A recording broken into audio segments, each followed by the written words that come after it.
قل أندعو من دون الله ما لا ينفعنا ولا يضرنا ونرد على أعقابنا بعد إذ هدانا الله كالذي استهوته الشياطين في الأرض حيران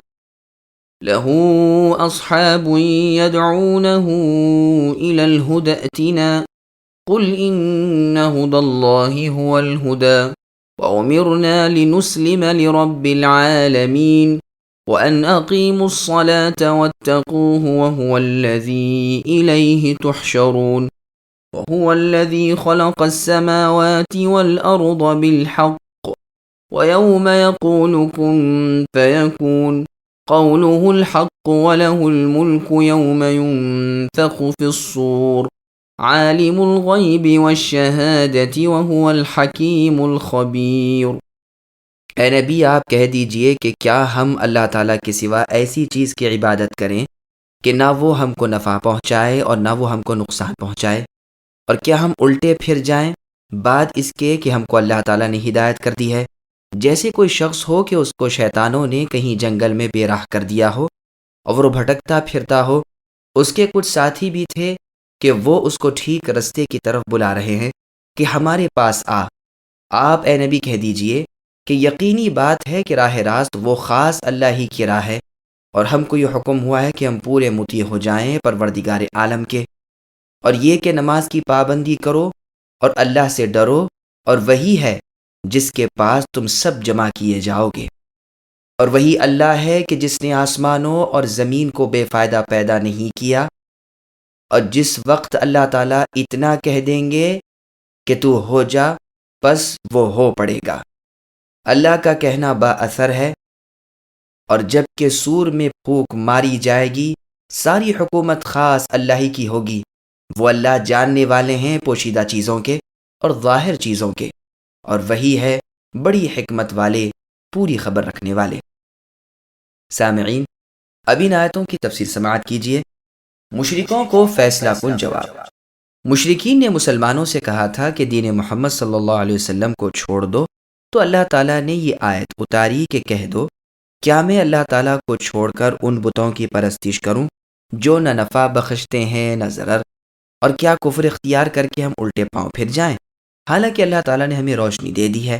ہماری تو ایسی مثال ہو جائے گی جیسے کسی کو شیطان نے بھٹکا دیا ہو، یعنی ایمان لانے کے بعد کفر اختیار کرنا ایسا ہے جیسے کوئی شخص سفر کر رہا ہو اور راستہ بھول گیا ہو، اور شیطانوں نے اسے بھٹکا دیا ہو، اور اس کے ساتھی سیدھی راہ پر ہوں اور اس کو بلا رہے ہوں کہ ہمارے پاس آ جاؤ، ہم سیدھی راہ پر ہیں،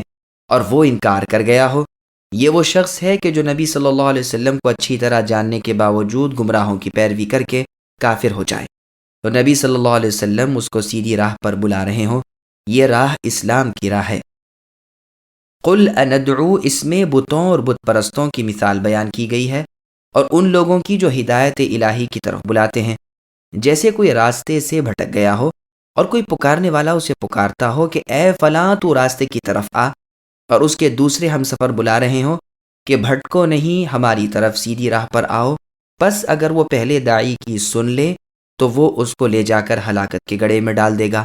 اور اگر دوسرے لوگوں کی بات سنے گا تو وہ اس کو سیدھی راہ ہدایت پر پہنچائیں گے۔ پہلا بلانے والا جنگل کے شیاطین میں سے ہے۔ یہ مثال ہے اس شخص کی جو اللہ تعالیٰ سے ہٹ کر بتوں کی اور دوسرے معبودان باطلہ کی عبادت شروع کر دے، اور وہ اسی میں مصلحت سمجھے، اور جب اس کو موت آ جائے گی تو ندامت اٹھانی پڑے گی۔ یہ راہ سے بھٹکانے والے شیاطین ہوتے ہیں جو اس کو اس کی باپ دادا کے نام لے کر اور اس کا نام لے کر بلاتے ہیں، تو وہ ان کی پیروی کرنے لگتا ہے اور وہ اسی میں مصلحت سمجھتا ہے۔ اب شیاطین اس کو ہلاکت میں ڈال دیتے ہیں، اسے کھا جاتے ہیں یا بھوکا پیاسا جنگل میں بھٹکاتے رہتے ہیں تاکہ ہلاک ہو جائے۔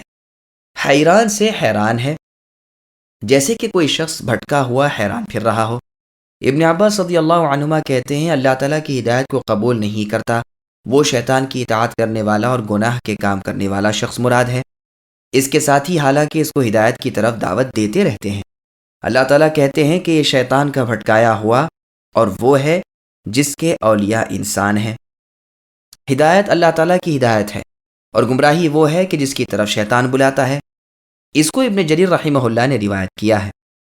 پھر کہا ہے کہ یہ اس کو مقتضا ہے کہ اس کے ساتھ ہی اس کو گمراہی کی طرف بلا رہے ہیں اور گمان کرتے ہیں کہ یہی صحیح راہ ہے۔ عوفی رحمہ اللہ کہتے ہیں کہ یہ رائے ظاہر آیت کے خلاف ہے،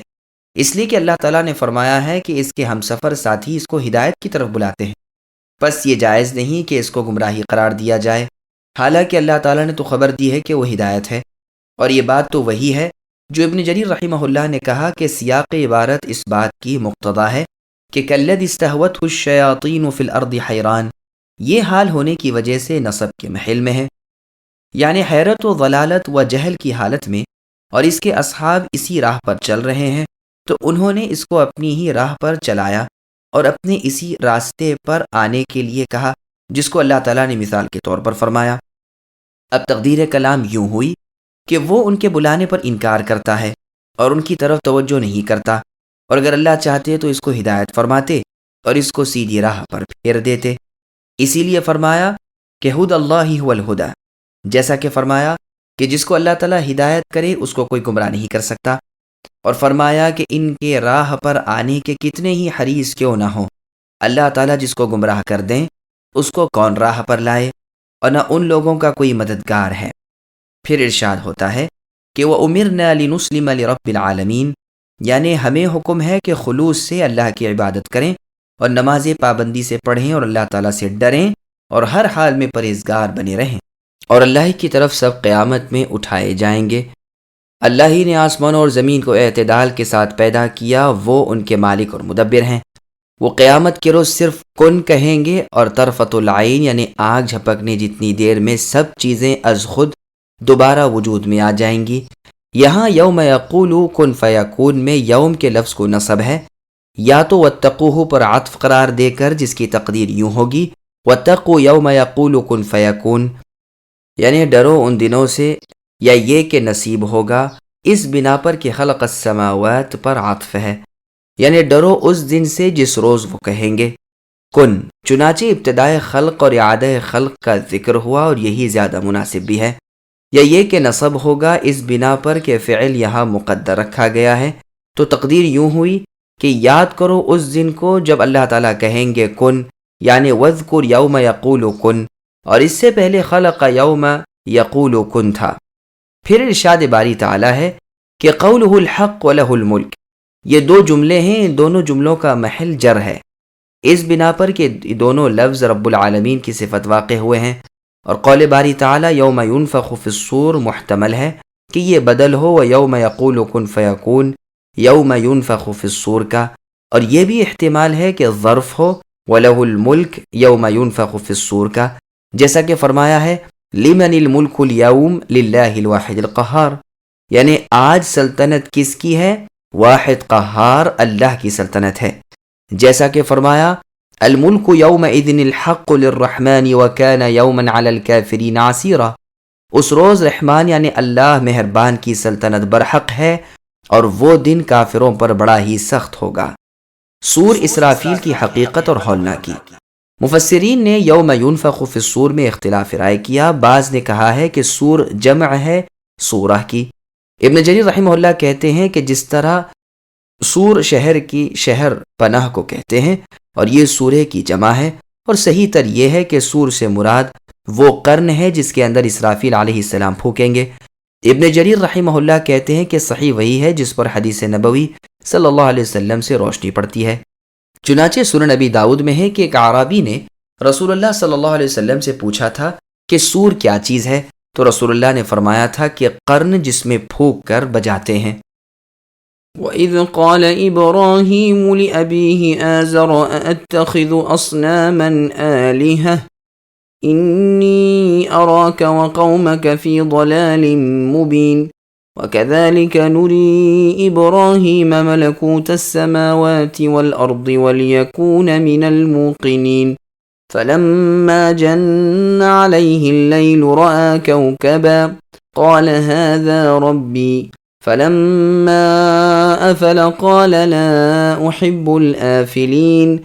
فَلَمَّا رَأَى الْقَمَرَ بَازِغًا قَالَ هَذَا رَبِّي فَلَمَّا أَفَلَ قَالَ لَئِن لَّمْ يَهْدِنِي رَبِّي لَأَكُونَنَّ مِنَ الْقَوْمِ الضَّالِّينَ الضالين فلما رأى الشمس بازغة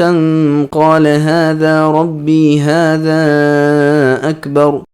فلما أفلت قال يا قوم إني بريء مما تشركون إني وجهت وجهي للذي فطر السماوات والأرض حنيفا وما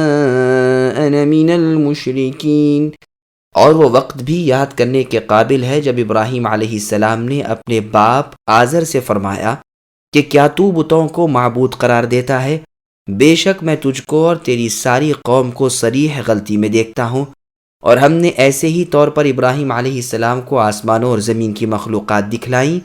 تاکہ وہ پہچاننے والے ہو جائیں اور تاکہ کامل یقین کرنے والوں سے ہو جائیں۔ پھر جب رات کی تاریکی ان پر چھا گئی تو انہوں نے ایک ستارہ دیکھا۔ آپ نے فرمایا کہ یہ میرا رب ہے۔ سو جب وہ غروب ہو گیا تو آپ نے فرمایا کہ میں غروب ہو جانے والوں سے محبت نہیں رکھتا۔ پھر جب چاند کو دیکھا چمکتا تو فرمایا کہ یہ میرا رب ہے۔ سو جب وہ غروب ہو گیا تو آپ نے فرمایا کہ اگر مجھے میرا رب ہدایت نہ کرتا رہے تو میں گمراہ لوگوں میں شامل ہو جاؤں۔ پھر جب آفتاب کو دیکھا چمکتا ہوا تو فرمایا کہ یہ میرا رب ہے، یہ تو سب سے بڑا ہے۔ سو جب وہ غروب ہو گیا آپ نے فرمایا بے شک میں تمہارے شرک سے بیزار ہوں، میں اپنا رخ اس کی طرف کرتا ہوں جس نے آسمانوں کو اور زمین کو پیدا کیا، اور میں شرک کرنے والوں سے نہیں ہوں۔ سامعین، اب ان آیتوں کی تفسیر سماعت کیجیے۔ ابراہیم علیہ السلام کا خاندان اور آزر۔ ابن عباس رضی اللہ عنہما سے مروی ہے کہ ابراہیم علیہ السلام کے باپ کا نام آزر نہیں تھا بلکہ تارخ تھا۔ اللہ کا فرمان وَإِذْ قَالَ إِبْرَاهِيمُ لِأَبِيهِ، یعنی ابن عباس رضی اللہ عنہما اس کی تفسیر میں کہتے ہیں کہ آزر سے صنم مراد ہے، یعنی بت۔ ابراہیم علیہ السلام کے باپ کا نام تو تارخ اور ماں کا نام شانی اور بیوی کا نام سارہ تھا، اور اسماعیل علیہ السلام کی ماں کا نام جو ابراہیم علیہ السلام کی کنیز تھیں ہاجرہ تھا۔ علماء نسب میں سے اکثر کا یہی قول ہے۔ آزر نام تھا ایک بت کا، چونکہ ابراہیم علیہ السلام کے والد اس بت کے خادم اور پجاری تھے، اس لیے یہی نام ان پر غالب آ گیا تھا، واللہ عالم۔ ابن جریر وغیرہ کہتے ہیں کہ یہ طریق کلام ان لوگوں کی گفتگو میں ایک عیب کی بات اور ناروا کلام سمجھا جاتا تھا۔ اس لفظ آزر کے معنی ہیں ٹیڑھا، لیکن کسی سے اس کی روایت پیش نہیں کی اور نہ کسی سے اس کو منسوب کیا ہے۔ ابن ابی حاتم کہتے ہیں کہ معتمر ابن سلیمان نے بیان کیا کہ میں نے اپنے باپ سے سنا کہ وہ آزر کے معنی اعوج یعنی ٹیڑھا بتاتے تھے، اور یہ ایک سخت کلمہ ہے جس کو ابراہیم علیہ السلام نے کہا۔ ابن جریر رحمہ اللہ کہتے ہیں کہ درست تو یہ ہے کہ ان کے باپ کا نام آزر ہی تھا۔ پھر نسب جاننے والوں کا اعتراض پیش کر کے کہتے ہیں کہ ابراہیم علیہ السلام کے باپ کا نام تارخ تھا۔ پھر کہتے ہیں کہ ممکن ہے دو نام ہوں جیسا کہ اکثر لوگوں کے ہوتے ہیں، یا ایک نام لقب اور عرف کے طور پر ہو، یہ ایک جید وجہ ہو سکتی ہے، واللہ عالم۔ آزر کو درس توحید اور اس کا انجام۔ قول باری تعالیٰ میں قاریوں کا اختلاف ہے۔ حسن بصری اور ابو یزید مدنی کہتے ہیں کہ اس کے معنی یہ ہیں کہ اے آزر، کیا تم بتوں کو رب قرار دے رہے ہو؟ گویا آزر کو منادی بنایا ہے اور جمہور اس کو فتحہ کے ساتھ پڑھتے ہیں۔ حسن بصری رحمہ اللہ کے نزدیک پیش سے نہیں۔ اس کا مطلب یہ ہوا کہ لفظ ایک معرفہ اور علم ہے، اس بنا پر غیر منصرف سمجھا جائے گا، اور گویا قول لأبیہ سے بدل ہے اور اسی بنا پر منصوب ہے، یا عطف بیان سمجھا جائے اور یہی زیادہ ٹھیک ہو سکتا ہے۔ اور جو لوگ اس کو نعت قرار دیتے ہیں جیسے احمر اور اسود وغیرہ منصرف ہیں، لیکن جن کا یہ گمان ہے کہ وہ محمول ہونے کی بنا پر منصوب ہے، کیونکہ اتخذ اصناما کی تقدیر یوں ہوئی یا ابتی اتخذ آزر اصناما آلہہ، یعنی اے میرے باپ، کیا آزر بتوں کو تم رب بناتے ہو؟ لیکن لغت کے لحاظ سے یہ قول بعید ہے، اس لیے کہ جو حرف استفہام کے بعد ہو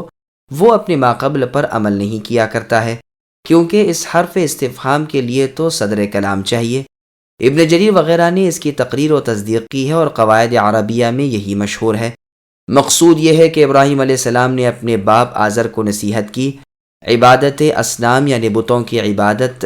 پر ان کی مخالفت کی، انہیں اس سے روکا، لیکن ان کے باپ باز نہ آئے۔ انہوں نے کہا کہ کیا تم نے صنم کو رب بنا لیا؟ میں تو تم کو اور تمہارے مسلک پر چلنے والوں کو بڑی گمراہی میں پاتا ہوں۔ اس سے بھٹکتے رہو گے بلکہ حیرت و جہل میں رہو گے۔ ان کی جہالت و گمراہی میں قرار دینا ہر صاحب عقل و سلیم کے لیے ایک دلیل واضح ہے۔ ارشاد باری تعالیٰ ہے کہ قرآن حکیم میں ابراہیم علیہ السلام کا ذکر دیکھو۔ وہ صدیق اور نبی تھے۔ اپنے باپ سے انہوں نے کہا تھا کہ اے میرے باپ، اس کی عبادت نہ کیجیو جو نہ سنتا ہے نہ دیکھتا ہے اور نہ تمہارا کوئی کام نکالتا ہے۔ اے میرے باپ، اللہ تعالیٰ کی طرف سے مجھے وہ علم حاصل ہوا ہے جو تم کو نہیں ہوا، اس لیے میری بات سنو، میں تم کو بالکل سیدھا راستہ بتاؤں گا۔ اے میرے باپ، شیطان کی عبادت نہ کرو، شیطان اللہ تعالیٰ کا دشمن ہے۔ اے میرے باپ، سخت اندیشہ ہے کہ تم پر عذاب نازل ہو جائے گا اور تم شیطان کے دوست قرار پاؤ گے۔ تو آزر نے جواب دیا کہ اے ابراہیم، کیا تم میرے معبودوں سے روگرداں ہو؟ اگر تم اس روش سے باز نہ آؤ گے تو میں تم کو سنگزار کر دوں گا اور تم کو بالکل چھوڑ دوں گا۔ تو ابراہیم علیہ السلام نے کہا، سلام عرض ہے، میں اللہ تعالیٰ سے تمہارے لیے استغفار کروں گا، میرے اللہ بڑے مہربان ہیں، لیکن میں تم کو بھی چھوڑتا ہوں اور تمہارے معبودان باطلہ کو بھی۔ میں تو اللہ تعالیٰ ہی سے اپنا رابطہ جوڑوں گا، ممکن ہے کہ اللہ تعالیٰ میری دعا میں مجھے ناکام نہ رکھے۔ چنانچہ ابراہیم علیہ السلام تا حیات اپنے باپ کے لیے استغفار کرتے رہے، اور جب باپ شرک پر ہی مر گیا اور ابراہیم علیہ السلام کو معلوم ہو گیا کہ شرک کے لیے استغفار کام نہیں دیتا، تو استغفار کرنا چھوڑ دیا، جیسا کہ اللہ پاک نے فرمایا ہے کہ ابراہیم کا استغفار اپنے باپ آزر کے لیے تو صرف اس وجہ سے تھا کہ انہوں نے اپنے باپ سے وعدہ کر لیا تھا، لیکن جب ابراہیم علیہ السلام کو معلوم ہو گیا کہ ان کا باپ اللہ تعالیٰ کا دشمن ہے تو اس سے بیزاری ظاہر کی۔ بے شک ابراہیم علیہ السلام بڑے الہ پرست اور حلیم تھے۔ صحیح بخاری کی حدیث میں وارد ہے کہ قیامت کے روز ابراہیم علیہ السلام اپنے باپ آزر سے ملیں گے تو آزر ان سے کہے گا کہ اے میرے بیٹے، آج میں تمہاری نافرمانی نہ کروں گا۔ تو ابراہیم علیہ السلام اپنے رب سے عرض کریں گے کہ اے میرے رب، کیا آپ نے مجھ سے وعدہ نہ فرمایا تھا کہ مجھے قیامت کے دن ذلیل نہ کریں گے؟ اور آج میرے لیے اس سے بڑی اور کون سی رسوائی ہو سکتی ہے کہ میرا باپ اس حال میں ہے؟ تو ارشاد فرمایا جائے گا کہ اے ابراہیم، تم اپنے پیچھے دیکھو، تو وہ اپنے باپ کو دیکھنے کے بجائے ایک بجو کو دیکھیں گے جو کیچڑ میں لتھڑا ہوا ہے اور اس کی ٹانگیں پکڑ کر اس کو دوزخ کی طرف کھینچ کر لے جایا جا رہا ہے۔ آسمان و زمین کے ملکوت پر نظر۔ چنانچہ اللہ پاک فرماتے ہیں کہ ہم اس طرح ابراہیم علیہ السلام کو آسمان و زمین کے ملکوت پیش نظر کر دیتے ہیں اور اس کی نظر میں یہ دلیل قائم کر دیتے ہیں کہ کس طرح وحدانیت اللہ عز و جل پر زمین و آسمان کے خلق کی بنیاد ہے، جس سے یہ دلیل لی جا سکتی ہے کہ اللہ کے سوا کوئی اور رب نہیں۔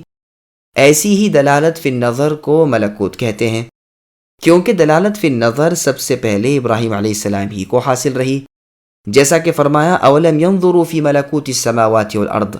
اور دوسری جگہ ہے افلم يروا الى ما بین ایدیہم وما خلفہم من السماء والارض، یعنی لوگوں کو آسمان و زمین کی مخلوق پر عبرت کی نظر کرنی چاہیے، انہیں اپنے آگے پیچھے زمین و آسمان کو دیکھنا چاہیے۔ اگر ہم چاہیں تو انہیں زمین میں دھسا دیں اور چاہیں تو آسمان سے ٹکڑا ان پر گرا دیں۔ رغبت اور رجوع کرنے والوں کے لیے اس میں اللہ تعالیٰ کے معبود اکتا ہونے کی واضح نشانیاں ہیں۔ لیکن ملکوت کے بارے میں ابن جریر وغیرہ نے بیان کیا ہے کہ ابراہیم علیہ السلام کی نگاہوں کے سامنے آسمان پھٹ گئے تھے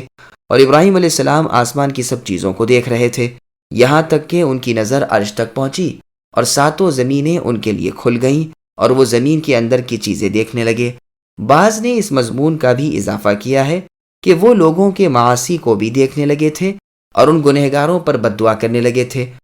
تو اللہ تعالیٰ نے فرمایا کہ نہیں اے ابراہیم، میں تم سے زیادہ اپنے بندوں پر کریم ہوں، کیا عجب کہ بات کو وہ توبہ کر لے اور رجوع کر لیں۔ ابن عباس رضی اللہ عنہما اس آیت کے بارے میں کہتے ہیں کہ اللہ تعالیٰ نے ابراہیم علیہ السلام کو اپنی قدرت سے آسمان و زمین کی چھپی ہوئی اور علانیہ ساری چیزیں دکھلا دی، ان میں کچھ بھی چھپا نہ رہا۔ اور جب وہ اصحاب گناہ پر لعن کر رہے تھے تو فرمایا کہ ایسا نہیں، اور ان کی بد دعا کو رد کر دیا، پھر وہ حسب سابق ہو گئے۔ اس لیے محتمل ہے کہ ان کی نگاہوں پر سے پردہ ہٹ گیا ہو اور جہاں ان کے لیے عیاں ہو گیا ہو، اور یہ بھی محتمل ہے کہ ان کو دل کی آنکھوں سے دیکھا ہو، چنانچہ اللہ تعالیٰ کی حکمت باہرہ اور دلالت قاطعہ کو معلوم کر لیا ہو، جیسا کہ امام احمد اور ترمذی رحمہم اللہ سے مروی ہے، نبی صلی اللہ علیہ وسلم فرماتے ہیں کہ عالم خواب میں اللہ تعالیٰ ایک بہترین صورت میں میرے پاس آئے اور فرمانے لگے، اے محمد صلی اللہ علیہ وسلم، ملأ اعلیٰ میں کیا بحث ہو رہی ہے؟ میں نے کہا، اے میرے رب، میں نہیں جانتا۔ تو اللہ نے اپنا ہاتھ میرے دونوں شانوں کے درمیان رکھ دیا کہ اللہ کی انگلیوں کی پور کی ٹھنڈک میں اپنے سینے میں پانے لگا۔ اب ہر چیز مجھ پر کھل گئی اور میں سب کچھ دیکھنے لگا۔ اور اللہ کا فرمان ہے، وَلِيَكُونَ مِنَ الْمُوقِنِينَ۔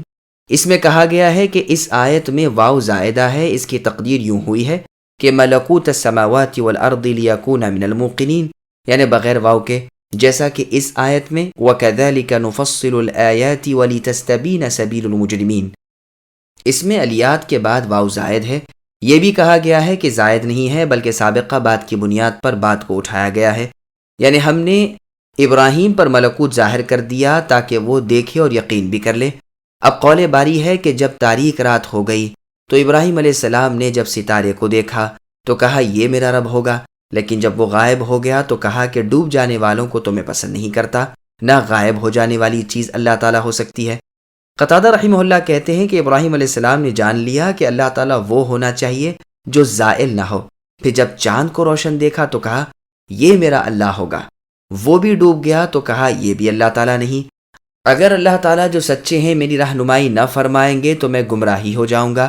پھر جب سورج کو طالع دیکھا یعنی نکلتا ہوا تو کہا یہ روشن ہے اور سب سے بڑا ہے، لیکن وہ بھی ڈوب گیا۔ تو کہنے لگے اے میری قوم، میں تو دستبردار ہوتا ہوں تمہاری ان تمام چیزوں سے جن کی تم اللہ کو چھوڑ کر عبادت کرتے ہو۔ اب میں نے تو اپنا رخ کر لیا ہے اس ذات گرامی کی طرف جس نے آسمانوں اور زمین کو پیدا کیا ہے۔ اب میں بالکل اس کا ہوں اور مشرکین میں سے نہیں ہو سکتا، اور اپنی عبادت اللہ ہی کے لیے خالص کرتا ہوں جنہوں نے آسمان و زمین کو پیدا کیا ہوا ہے، حالانکہ اللہ کی کوئی نظیر تخلیق کے وقت اللہ کے سامنے نہ ہوگی۔ اس طرح میں شرک سے توحید کی طرف آتا ہوں۔ میدان مناظرہ یا مقام غور و فکر۔ مفسرین نے اس مقام پر اختلاف کیا ہے کہ کیا یہ ابراہیم علیہ السلام کا مقام غور و فکر ہے یا قوم سے مناظرے کا مقام ہے، اور وہ قوم سے ایک مناظرہ کرنے والے کے موقف میں آ کر سوال کر رہے ہیں۔ ابن عباس رضی اللہ عنہما اس کو ابراہیم علیہ السلام کا مقام غور و فکر قرار دیتے ہیں، اس قول سے استدلال کرتے ہوئے کہ اگر میرے رب اللہ تعالیٰ ہی مجھے ہدایت نہ فرمائیں تو میں گمراہ ہو جاؤں گا۔ محمد ابن اسحاق کہتے ہیں کہ ابراہیم علیہ السلام نے اس وقت کہا تھا جبکہ وہ پہلی دفعہ اس غار سے باہر نکلے جس میں کہ ان کی ماں نے انہیں جنا تھا، کیونکہ نمرود بن کنعان کے خوف سے ولادت کے وقت وہ غار میں گھس گئی تھی۔ نمرود سے منجمین نے کہا تھا کہ ایک بچہ پیدا ہونے والا ہے کہ جس کے ہاتھوں تمہارا ملک برباد ہوگا، تو اس نے حکم دے رکھا تھا کہ اس سال جتنے لڑکے پیدا ہوں سب قتل کر دیے جائیں۔ ابراہیم جب حاملہ ہوئیں اور وقت وضع حمل قریب آیا تو وہ شہر کے باہر ایک غار میں چلی گئیں اور لڑکے کو وہیں چھوڑ کر چلی آئیں۔ اس سلسلے میں وہ بہت سے خارق عادات چیزوں کا ذکر کرتے ہیں، جیسا کہ اسی بنیاد پر مفسرین سلف و خلف نے بھی ذکر کیا ہے، لیکن سچ تو یہ ہے کہ ابراہیم علیہ السلام کا اپنی قوم سے یہ بیان بحیثیت ایک مناظرے کے ہے، اس عقیدے کو باطل کرنے کے لیے کہ تم جو حیاکیل و اصنام کو پوجتے ہو یہ سب ہیچ اور بیکار ہیں۔ چنانچہ مقام اول میں وہ عبادت اصنام سے متعلق اپنے باپ کی خطا ظاہر کرتے ہیں۔ یہ اصنام یعنی بت انہوں نے فرشتوں کی شکل کے بنا رکھے تھے تاکہ یہ پتلے خالق عظیم کے سامنے ان کی شفاعت کریں، حالانکہ یہ بت خود ان کی اپنی نظروں میں بھی حقیر اور بے معنی تھے، لیکن وہ گویا ملائکہ کی عبادت کر کے یہ چاہتے تھے کہ وہ رزق اور دوسری ضروریات سے متعلق اللہ تعالیٰ کے پاس ان کی سفارش کیا کریں۔ چنانچہ اس مقام میں ان کی خطا اور گمراہی ظاہر کی گئی ہے۔ یہ حیاکل 7 ستاروں کے تھے، یعنی قمر، عطارد، زہرہ، شمس، مریخ، مشتری، زحل۔ سب سے زیادہ چمکدار ستارہ شمس ہے، پھر قمر ہے، پھر سب ستاروں میں روشن تر زہرہ ہے۔ چنانچہ ابراہیم علیہ السلام نے سب سے پہلے اسی ستارے زہرہ کو لیا اور قوم کو بتایا کہ الہیت کی ان ستاروں میں صلاحیت نہیں، یہ خود پابند ہیں، ان ستاروں کی رفتار معین مقدر ہے، یہ سیدھے یا بائیں ذرا بھی اپنے اختیار سے نہیں جھک سکتے، یہ تو اجرام فلکی ہیں جنہیں اللہ تعالیٰ نے روشن بنا کر پیدا کیا ہے، اور اس میں اللہ کی بڑی حکمت پوشیدہ ہے۔ یہ مشرق سے نکلتے ہیں، پھر مشرق و مغرب کا درمیانی راستہ طے کرتے ہیں، پھر نگاہوں سے غائب ہو جاتے ہیں، دوسری رات پھر ظاہر ہوتے ہیں۔ ایسی چیزیں جو اپنی عادت مستمرہ پر پابند ہوں اللہ تعالیٰ کیسے ہو سکتی ہیں؟ پھر وہ قمر کی طرف یعنی چاند کی طرف آتے ہیں اور زہرہ کے بارے میں جو بیان کیا تھا وہی بیان چاند کی بابت کرتے ہیں، پھر شمس یعنی سورج کا ذکر کرتے ہیں اور ان تین اجرام سے جب الہیت کا انتفاق فرماتے ہیں، یعنی یہ تینوں چیزیں اور ان کے ماں سوا سب معبود برحق ہونے کے لائق نہیں، جو اجرام فلکی میں روشن ترین تھے اور دلیل قاطع سے اپنا دعویٰ ثابت کر چکتے ہیں، تو کہتے ہیں کہ اے میری قوم، میں تو ان چیزوں سے بری ہوں جن کی تم اللہ کا شریک ٹھہرا کر ان کی عبادت کرتے ہو۔ اگر یہ اللہ تعالیٰ ہیں تو ان سب کو مددگار بنا کر تم میری مخالفت کرو اور ذرا بھی میرے ساتھ رعایت نہ کرو۔ میں تو فاطر السماوات والارض یعنی آسمانوں اور زمین کے پیدا کرنے والے اللہ کا ہو چکا ہوں، میں تمہاری طرح شرک نہ کروں گا، میں تو ان اشیاء کے خالق کی عبادت کروں گا جو ان کے مخترع اور مسخر و مدبر ہیں۔ ہر شے کا رشتہ انقیاد اللہ ہی کے ہاتھ میں ہے، جیسا کہ اللہ نے فرمایا تمہارے رب اللہ تعالیٰ فقط وہی ہیں جنہوں نے 6 دن میں آسمان و زمین کو پیدا کیا، پھر عرش پر مستوی ہو گئے، رات کو دن اور دن کو رات سے ڈھانپتے ہیں کہ ایک دوسرے کے پیچھے آ جا رہے ہیں۔ سورج، چاند اور تارے سب اللہ ہی کے زیر فرمان ہیں۔ خلق یعنی پیدا کرنا اور امر یعنی حکم دینے کے مالک تو وہی ہیں، وہ رب العالمین ہے بڑی برکتوں والے۔ چنانچہ یہ کیسے جائز ہو سکتا ہے کہ ابراہیم علیہ السلام اس مقام پر نظر و غور و فکر ڈالے اور شرک کے خیالات میں پہلے مبتلا ہو جائے، حالانکہ اللہ تعالیٰ نے ان کے حق میں فرما دیا ہے کہ ہم نے ابراہیم علیہ السلام کو پہلے ہی سے ہدایت بخش رکھی ہے، ہم ان کو خوب جانتے ہیں۔ وہ خود اپنے باپ آزر اور قوم سے کہتے تھے کہ یہ کیا مورتیاں ہیں جن کی تم عبادت کرتے ہو، اور فرمایا کہ ابراہیم علیہ السلام یکسو ہو کر اللہ تعالیٰ کی عبادت کرنے والے اور بہت مخلص بندے ہیں۔ ابراہیم علیہ السلام نے کبھی شرک نہ کیا، وہ اللہ تعالیٰ کی نعمتوں پر شکر گزار ہیں۔ اللہ تعالیٰ نے ابراہیم علیہ السلام کو برگزیدہ بنایا ہے اور ان کو صراط مستقیم کی ہدایت فرمائی ہے، اور دنیا میں بھی ان کو خوبیاں اور نیکیاں عطا فرمائی، اور آخرت میں بھی وہ صالحین میں سے ہیں۔ پھر ہم آپ کی طرف اے نبی وحی بھیجتے ہیں کہ ملت ابراہیم علیہ السلام کی پیروی کیجیے، وہ ابراہیم حنیف تھے، مشرک نہیں تھے۔ اور اللہ تعالیٰ نے فرمایا کہ اے نبی کہہ دیجئے کہ میرے رب نے صراط مستقیم کی مجھے ہدایت فرمائی ہے، جس پر کہ ابراہیم علیہ السلام قائم تھے اور وہ مشرکین میں سے نہیں تھے۔ صحیح بخاری نیز مسلم، ترمذی، مسند احمد وغیرہ میں رسول اللہ کی حدیث ہے، آپ نے فرمایا کہ ہر پیدا ہونے والا فطرت پر پیدا ہوتا ہے۔ اسی طرح صحیح مسلم نیز مسند احمد، ابن حبان، مسند طیالسی اور مصنف عبد الرزاق میں رسول اللہ کا فرمان ہے کہ اللہ تعالیٰ نے اپنے تمام بندوں کو حنیف پیدا کیا ہے، یعنی اللہ تعالیٰ ہی کا ہو کر رہنے والا، اور فرمایا اللہ تعالیٰ کی فطرت وہ ہے جس پر کہ انسان کی پیدائش ہوئی، اور جو چیز جیسی پیدا کر دی گئی اس میں تبدیلی نہیں ہو سکتی، اور فرمایا وَإِذْ أَخَذَ رَبُّكَ مِنْ بَنِي آدَمَ مِنْ ظُهُورِهِمْ ذُرِّيَّتَهُمْ وَأَشْهَدَهُمْ عَلَىٰ أَنفُسِهِمْ أَلَسْتُ بِرَبِّكُمْ قَالُوا بَلَىٰ، جس کے معنی ایک قول کی روح سے یہی ہیں جیسے کہ فطرت اللہ التي فطر الناس علیہا کے ہیں، جس کا بیان آئے گا انشاءاللہ، یعنی سورہ روم کی آیت نمبر 30 کے تحت۔ یعنی یہ کہ لوگوں کو اللہ تعالیٰ نے فطرت اللہ پر پیدا کیا ہے، اللہ تعالیٰ کی تخلیق کی تبدیلی نہیں۔ جب یہ اللہ تعالیٰ کی فطرت اور اعتراف عبودیت تمامی مخلوق کے بارے میں ہے،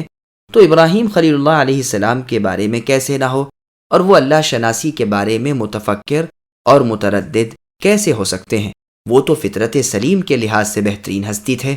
بلا شک بات یہی ہے کہ وہ اس مقام میں اپنی قوم سے مناظرہ اور مباحثہ فرما رہے ہیں، اور جس شرک میں وہ لوگ مبتلا تھے ان کے خیالات کو دلیل اور برہان کے ذریعے دور کر رہے ہیں۔ یہ بات نہیں کہ ابراہیم علیہ السلام خود متردد ہیں۔ وحاجه قومه قال أتحاجوني في الله وقد هدان ولا أخاف ما تشركون به إلا أن يشاء ربي شيئا وسع ربي كل شيء علما أفلا تتذكرون وكيف أخاف ما أشركتم ولا تخافون أنكم أشركتم بالله ما لم ينزل به عليكم سلطانا فأي الفريقين أحق بالأمن إن كنتم تعلمون الذين آمنوا ولم يلبسوا إيمانهم بظلم أولئك لهم الأمن وهم مهتدون وتلك حجتنا آتيناها إبراهيم على قومه نرفع درجات من نشاء ان ربک حکیم علیم۔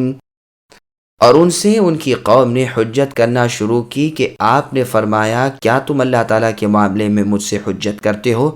حالانکہ اللہ نے مجھ کو طریقہ بتلا دیا ہے اور میں ان چیزوں سے جن کو تم اللہ تعالیٰ کے ساتھ شریک بناتے ہو نہیں ڈرتا۔ ہاں لیکن اگر میرے پروردگار اللہ تعالیٰ ہی کوئی امر چاہیں، میرے پروردگار ہر چیز کو اپنے علم میں گھیرے ہوئے ہیں، کیا تم پھر بھی خیال نہیں کرتے؟ اور میں ان چیزوں سے کیسے ڈروں جن کو تم نے اللہ کا شریک بنایا ہے، حالانکہ تم اس ذات یعنی اللہ تعالیٰ سے نہیں ڈرتے ہو کہ تم نے اللہ تعالیٰ کے ساتھ ایسی چیزوں کو شریک ٹھہرایا ہے جن پر اللہ تعالیٰ نے کوئی دلیل نازل نہیں فرمائی۔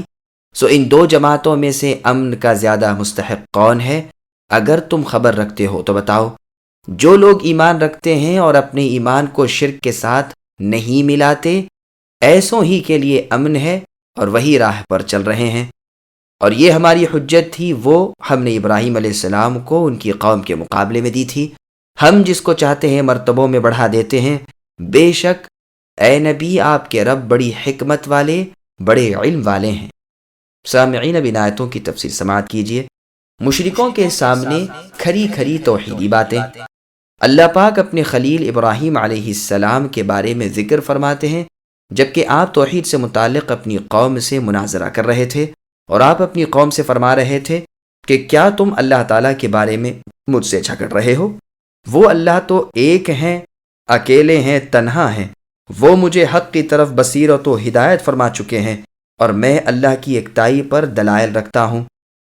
پھر تمہارے اقوال فاسدہ اور شبہات باطلہ کی طرف کیسے توجہ دے سکتا ہوں؟ تمہارے قول کے بطلان پر میرے پاس دلیل ہے۔ تمہارے یہ خود ساختہ بت تو کسی بات پر اثر انداز نہیں، وہ کچھ نہیں کر سکتے۔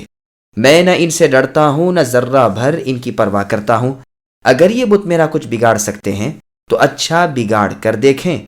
بلکہ مجھے سنبھلنے کے لیے ذرہ بھر مہلت بھی نہ دیں۔ اللہ کا فرمان الا ان یشاء ربی شیئا، یعنی ہاں اللہ تعالیٰ ہی اگر کچھ بگاڑنا چاہیں تو بگاڑ سکتے ہیں۔ تمام چیزوں پر اللہ کا علم وسیع اور اس کو گھیرے ہوئے ہے، کوئی چیز اللہ کے علم سے چھپی ہوئی نہیں۔ میں جو کچھ بیان کرتا ہوں تم اس سے کچھ بھی عبرت نہیں لیتے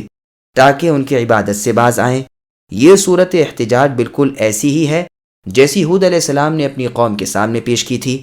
اور اس قوم عاد کا قصہ قرآن میں موجود ہے۔ اللہ نے فرمایا قالوا یا ہود ما جئتنا ببینہ، یعنی اے ہود تم نے کوئی معجزہ تو پیش نہیں کیا، خالی تمہارے کہنے سے کیا ہم اپنے معبودوں کو چھوڑ دیں گے؟ ہم تو تم پر ایمان لانے والے نہیں، ہم تو یہی سمجھتے ہیں کہ تم پر ہمارے معبودوں کی کوئی لعنت برسی ہے۔ تو ہود علیہ السلام نے جواب میں کہا میں اللہ تعالیٰ کو گواہ بناتا ہوں اور تم بھی گواہ رہو کہ میں اللہ تعالیٰ سے نہیں بلکہ اللہ تعالیٰ کے ساتھ دوسرے معبودوں کو جو شریک کر دیتے ہو ان سے بری ہوں۔ اب تم اور تمہارے بت سب مل کر خوب میری برائی چاہو، نہ کوئی کسر اٹھا رکھو نہ مجھے مہلت دو۔ میرا بھروسہ تو میرے رب اللہ تعالیٰ پر ہے، جو تمہارے بھی رب ہیں، وہ تو ہر جاندار کو اپنے پاس پکڑ بلائیں گے۔ پھر آیت زیر ذکر میں فرماتے ہیں کہ میں آخر تمہارے ان جھوٹے معبودوں سے کیوں ڈروں جب تم خود اس بات سے نہیں ڈرتے جو دوسروں کو اللہ تعالیٰ کا شریک ٹھہرا رہے ہو، جس کی تمہارے پاس کوئی دلیل ہی نہیں۔ جیسے کہ ایک اور جگہ اللہ نے فرمایا ام لہم شرکاء، اور فرمایا ان ہی الا اسماء سمیتموها انتم وآباؤکم، یعنی کیا ان کے شرکاء ہیں جن کو انہوں نے اللہ کا شریک بنا رکھا ہے، اور یہ جو بت ہیں انہوں نے خود ان کے اپنے نام گھڑ لیے ہیں، انہوں نے اور ان کے باپ داداؤں نے بھی۔ پھر آگے ارشاد ہوتا ہے پس تم ہی بتاؤ کہ تمہاری اور میری جماعت میں سے حق پر کون ہے؟ کیا وہ اللہ تعالیٰ جو سب کچھ کر سکتے ہیں، یا وہ جو ذرہ بھر نفع و ضرر کا مالک نہیں، یعنی تمہارے جھوٹے معبود؟ پھر آگے اللہ فرماتے ہیں کہ جو لوگ ایمان لے آئے اور اپنے ایمان کے ساتھ ظلم کا پیوند نہیں لگایا، امن و اطمینان تو انہی کا حق ہے اور وہی ہدایت یافتہ ہیں۔ انہوں نے اپنی عبادت شائبہ شرک سے خالص رکھی تھی، دنیا و آخرت پر انہی کا قبضہ ہے۔ جب صحابہ رضی اللہ عنہم کو مفہوم ظلم کا پتہ نہ چل سکا، بخاری میں عبداللہ رضی اللہ عنہ سے روایت ہے کہ جب آیت وَلَمْ يَلْبِسُوا إِيمَانَهُمْ بِالظُّلْمِ نازل ہوئی تو اصحاب رسول صلی اللہ علیہ وسلم نے کہا، اے اللہ کے رسول، کون ہے جس نے اپنے نفس پر ظلم نہیں کر لیا ہے؟ تو آیت نازل ہوئی، ان الشرک لظلم عظیم، یعنی ظلم عظیم جو ہے وہ شرک ہے۔ یہ روایت بخاری، مسلم، نیز ترمذی، مسند احمد، سنن نسائی الکبریٰ، بیہقی اور صحیح ابن حبان میں ہے۔ ابن عباس رضی اللہ عنہما یوں بیان کرتے ہیں کہ ہم رسول اللہ کے ساتھ چل رہے تھے کہ ایک اعرابی سامنے سے آیا اور کہنے لگا، اے اللہ کے رسول، قسم اس ذات کی جس نے آپ کو حق کے ساتھ مبعوث فرمایا کہ میں اپنے وطن، اپنی اولاد اور اپنے مال کو چھوڑ کر آ رہا ہوں تاکہ آپ کے ذریعے ہدایت حاصل کروں اور اس طرح آپ تک پہنچا ہوں کہ زمین کی گھاس پات راہ میں کھاتا ہوا آیا، اب مجھے دین سکھائیے۔ رسول اللہ نے اس کو دین سکھایا، اس نے قبول کیا۔ ہم اس کے اطراف جمع ہو گئے۔ وہ جانے لگا تو اس کے اونٹ کا پاؤں جنگلی چوہے کے بل میں پھنس گیا، وہ گر پڑا اور دھکے سے اس کی گردن ٹوٹ گئی۔ تو رسول اللہ نے فرمایا، اللہ تعالیٰ کی قسم، اس نے سچ کہا تھا کہ اپنے وطن اور بال بچوں کو چھوڑ کر وہ مجھ سے صرف ہدایت اور دین حاصل کرنے کے لیے آیا تھا۔ اس نے تعلیمات دینی حاصل کر لی۔ مجھے معلوم ہوا کہ اس نے ایام سفر زمین کی صرف گھاس پاس کھا کر گزارے تھے۔ اس نے عمل کیا تھوڑا اور اجر پایا بہت۔ کیا تم نے ان لوگوں کے بارے میں سنا جنہوں نے اپنے ایمان کے ساتھ ظلم یعنی شرک کو شامل نہیں کیا؟ یہی لوگ امن و اطمینان قلب کے حقدار ہیں، یہی اصل ہدایت یافتہ ہیں۔ یہ انہی میں سے تھا۔ عبداللہ بن سنجرہ رضی اللہ عنہ سے روایت ہے کہ رسول اللہ صلی اللہ علیہ وسلم نے فرمایا، جس کو دیا گیا اور اس نے شکر کیا اور جس کو نہ دیا گیا اور اس نے صبر کیا، اور جس نے ظلم کیا پھر مغفرت طلب کی، اور جس پر ظلم ہوا اور اس نے بخش دیا۔ اتنا کہہ کر رسول اللہ خاموش ہو گئے تو لوگوں نے کہا، اے اللہ کے رسول، اس کو کیا ملے گا؟ تو رسول اللہ نے فرمایا کہ یہی لوگ اللہ تعالیٰ کی طرف سے امن کے اندر آ گئے، ہدایت یافتہ یہی ہیں۔ اور قول پاک وَتِلْكَ حُجَّتُنَا آتَيْنَاهَا إِبْرَاهِيمَ عَلَىٰ قَوْمِهِ، یعنی ہم نے ابراہیم علیہ السلام کو اپنی قوم سے مناظرہ کرنا اور دلیلیں لانا سکھایا۔ مجاہد رحمہ اللہ وغیرہ اس آیت سے حسب ذیل دلیل پیش کردہ باری تعالیٰ مراد لیتے ہیں، یعنی حجت ابراہیمی کہ میں تمہارے معبودوں سے کیوں ڈروں جبکہ تم اللہ کے ساتھ شرک کرنے سے نہیں ڈرتے، جس کی کوئی سند اور دلیل ہی نہیں۔ اب تم خود جان لو کہ دونوں میں سے کس نے اپنا زیادہ بچاؤ کر لیا ہے۔ اللہ تعالیٰ نے اس کو امن و ہدایت کا نام دیا ہے۔ پھر فرمایا آمنوا ولم یلبسوا، پھر اس کے بعد فرمایا وَتِلْكَ حُجَّتُنَا آتَيْنَاهَا إِبْرَاهِيمَ عَلَىٰ قَوْمِهِ نَرْفَعُ دَرَجَاتٍ مَّن نَّشَاءُ۔ یہاں درجات کا لفظ بالاضافہ اور بلا اضافہ دونوں طرح پڑھا گیا ہے، جیسا کہ سورہ یوسف میں ہے، اور بات دونوں طرح یکساں ہیں۔ اور اللہ کا فرمان ان ربک حکیم علیم، یعنی وہ اللہ اپنے اقوال میں حکیم ہے اور اپنے افعال میں علیم ہے، یعنی جس کو چاہیں ہدایت کریں اور جس کو چاہیں گمراہ ہونے دیں، جیسا کہ اللہ نے فرمایا ان الذین حقت علیہم کلمۃ ربک الآیہ، یعنی جن کی قسمت میں اللہ تعالیٰ کا فیصلہ متحقق ہو چکا ہے وہ ایمان نہ لائیں گے، خواہ کیسی ہی نشانی انہیں کیوں نہ بتائی جائے کہ عذاب الہی سے انہیں سابقہ نہ پڑے۔ وَوَهَبْنَا لَهُ إِسْحَاقَ وَيَعْقُوبَ كُلًّا هَدَيْنَا وَنُوحًا هَدَيْنَا مِن قَبْلُ وَمِن ذُرِّيَّتِهِ دَاوُودَ وَسُلَيْمَانَ وَأَيُّوبَ وَيُوسُفَ وَمُوسَى وَهَارُونَ وَكَذَلِكَ نَجْزِي الْمُحْسِنِينَ وَزَكَرِيَّا وَيَحْيَىٰ وَعِيسَىٰ وَإِلْيَاسَ كُلٌّ مِّنَ الصَّالِحِينَ وإسماعيل واليسع ويونس ولوطا وكلا فضلنا على العالمين ومن آبائهم وذرياتهم وإخوانهم واجتبيناهم وهديناهم إلى صراط مستقيم ذلك هدى الله يهدي به من يشاء من عباده وَلَوْ أَشْرَكُوا لَحَبِطَ عَنْهُمْ مَا كَانُوا يَعْمَلُونَ أولئك الذين آتيناهم الكتاب والحكم والنبوة فإن يكفر بها هؤلاء فقد وكلنا بها قوما ليسوا بها بكافرين أولئك الذين هدى الله فبهداه مقتده قل لا أسألكم عليه أجرا إن هو إلا ذكرى للعالمين۔ اور ہم نے ان کو اسحاق دیا اور یعقوب، ہر ایک کو ہم نے ہدایت کی، اور پہلے زمانے میں ہم نے نوح کو ہدایت کی، اور ان کی اولاد میں سے داؤد کو اور سلیمان کو اور ایوب کو اور یوسف کو اور موسیٰ کو اور ہارون علیہم السلام کو، اور اسی طرح ہم نیک کام کرنے والوں کو جزا دیا کرتے ہیں، اور نیز زکریا کو اور یحییٰ کو اور عیسیٰ کو اور الیاس کو، سب پورے شائستہ لوگوں میں تھے، اور نیز اسماعیل کو اور یسع کو اور یونس کو اور لوط کو، اور ہر ایک کو تمام جہان والوں پر ہم نے فضیلت دی، اور نیز ان کے کچھ باپ دادوں کو اور کچھ اولاد کو اور کچھ بھائیوں کو، اور ہم نے ان کو مقبول بنایا، اور ہم نے ان کو راہ راست کی ہدایت کی۔ اللہ تعالیٰ کی ہدایت وہ یہی ہے، اپنے بندوں میں سے جس کو چاہے اس کو ہدایت کرتے ہیں، اور اگر فرضاً یہ سب بھی شرک کرتے تو جو کچھ یہ اعمال کیا کرتے تھے ان سے سب اکارت ہو جاتے۔ یہ ایسے تھے کہ ہم نے ان کو کتاب اور حکمت اور نبوت عطا کی تھی، سو اگر یہ لوگ نبوت کا انکار کریں تو ہم نے اس کے لیے ایسے بہت لوگ مقرر کر دیے ہیں جو اس کے منکر نہیں ہیں۔ یہ سب ایسے تھے جن کو اللہ تعالیٰ نے ہدایت کی تھی، سو آپ بھی اے نبی صلی اللہ علیہ وسلم انہی کے طریق پر چلیے۔ آپ کہہ دیجئے کہ میں تم سے اس پر کوئی معاوضہ نہیں چاہتا، یہ تو صرف تمام جہان والوں کے واسطے ایک نصیحت ہے۔ سامعین، اب ان آیتوں کی تفسیر سماعت کیجیے۔ اللہ تعالیٰ کے ابراہیم علیہ السلام پر انعامات۔ اللہ پاک فرماتے ہیں کہ ہم نے ابراہیم علیہ السلام کو اسحاق علیہ السلام جیسا بیٹا بخشا، حالانکہ بڑھاپے کے سبب وہ اور ان کی بیوی سارہ اولاد سے مایوس ہو چکے تھے۔ فرشتے ان کے پاس آئے اور قوم لوط کی طرف بھی وہ جا رہے تھے۔ فرشتوں نے شوہر بیوی یعنی ابراہیم و سارہ علیہم السلام کو اسحاق کی ولادت کی بشارت دی۔ بیوی حیران ہو کر رہ گئیں اور کہا، ارے اب میرے ہاں بچہ ہوگا؟ میں بڑھیا، میرے شوہر یہ ابراہیم علیہ السلام شیخ فانی یعنی بڑھاپے کی آخری عمر کو پہنچ چکے ہیں، یہ کیسی عجیب بات ہے۔ تو فرشتوں نے کہا، کیا اللہ کے کاموں پر آپ کو تعجب ہوتا ہے؟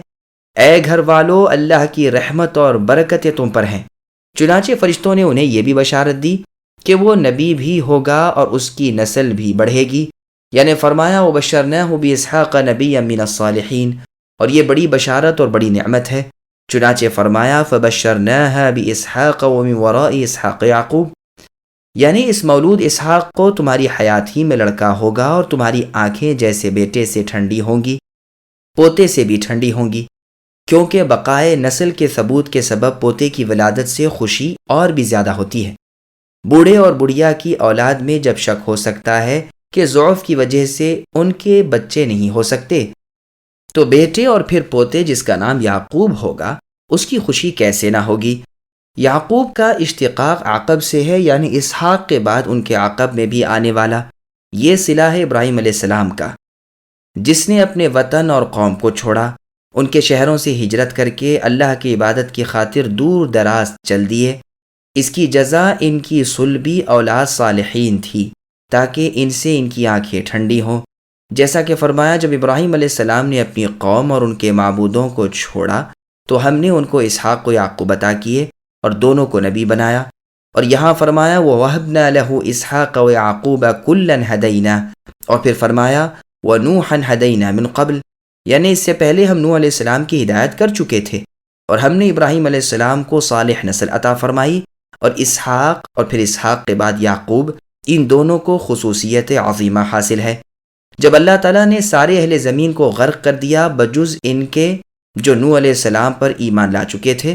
اور ان کے ساتھ سفینے یعنی کشتی میں بیٹھ چکے تھے، یہ باقی لوگ ہی نوح علیہ السلام کی ذریت تھے اور ساری دنیا کے لوگ ان کی ذریت ہیں۔